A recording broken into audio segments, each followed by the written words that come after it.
ಇನ್ನು ಶ್ರೀಕಿ ನಿವಾಸದ ಮೇಲೂ ಇಡಿ ಅಧಿಕಾರಿಗಳು ದಾಳಿಯನ್ನು ನಡೆಸ್ತಾ ಇದ್ದಾರೆ. ನೋಡಿ, ಬಿಟ್ಕಾಯಿನ್ ಪ್ರಕರಣಕ್ಕೆ ಸಂಬಂಧಪಟ್ಟಂತೆ ಶ್ರೀಕಿ ನಿವಾಸದ ಮೇಲೆ ಇಡಿ ಅಧಿಕಾರಿಗಳು ದಾಳಿಯನ್ನು ನಡೆಸಿದ್ದಾರೆ. ಈ ಬಿಟ್ಕಾಯಿನ್ ಪ್ರಕರಣದ ಕಿಂಗ್ ಪಿನ್ ಈತ ಶ್ರೀಕಿ. ಬೆಂಗಳೂರಿನ ಜಯನಗರದಲ್ಲಿ ಈತನ ನಿವಾಸ. 4 ಸಿಆರ್ಪಿಎಫ್ ಯೋಧರ ಭದ್ರತೆಯಲ್ಲಿ ದಾಳಿ ನಡೀತಾ ಇದೆ. ಮುಂಜಾನೆ 5 ಗಂಟೆಗೆ ಅಧಿಕಾರಿಗಳು ದಾಳಿಯನ್ನು ನಡೆಸಿದ್ರು.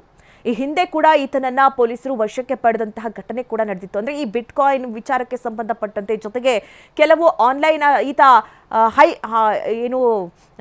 ಸಾಕಷ್ಟು ಕಡೆಗಳಲ್ಲಿ ಈತ ಈ ಕ್ರೈಮ್ ಮಾಡೋ ಅಂದ್ರೆ ಏನಂತಾರೆ, ಸೈಬರ್ ಕ್ರೈಮ್ ಅಂತ ಹೇಳ್ತಾರಲ್ವಾ, ಆ ವಿಚಾರಕ್ಕೆ ಸಂಬಂಧಪಟ್ಟಂತೆ ಆತನನ್ನ ಪೊಲೀಸರು ವಶಕ್ಕೆ ಪಡೆದಿದ್ರು. ವಿಚಾರಣೆಗೂ ಕೂಡ ಒಳಪಟ್ಟಿದ್ದ. ಅದಾದ ನಂತರದಲ್ಲಿ ಆತ ಬಿಡುಗಡೆಗೊಳಿಸಲಾಗಿತ್ತು.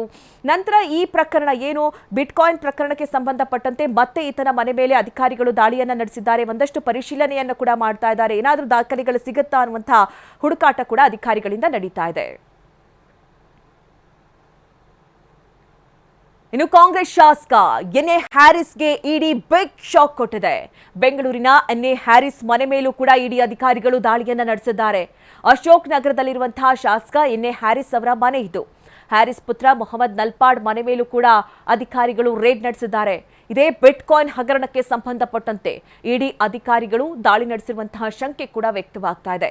ಇನ್ನು ಸಾಕಷ್ಟು ದಾಖಲೆಗಳನ್ನ ಅಧಿಕಾರಿಗಳು ಪರಿಶೀಲಿಸ್ತಾ ಇದ್ದಾರೆ. ಬೆಂಗಳೂರು ಸೇರಿ ಇತರೆ 12 ಸ್ಥಳಗಳಲ್ಲಿ ಇಡಿ ಪರಿಶೀಲನೆ ನಡೀತಾ ಇರೋದು ಗೊತ್ತಾಗ್ತಾ ಇದೆ. ನೋಡಿ, ಒಂದ್ ಕಡೆ ಶ್ರೀಕಿ ಜೊತೆ ನಲ್ಪಾಡ್ ವ್ಯವಹಾರ ಮಾಡಿದ್ದ ಅನ್ನುವಂತಹ ಶಂಕೆ ಇದೆ.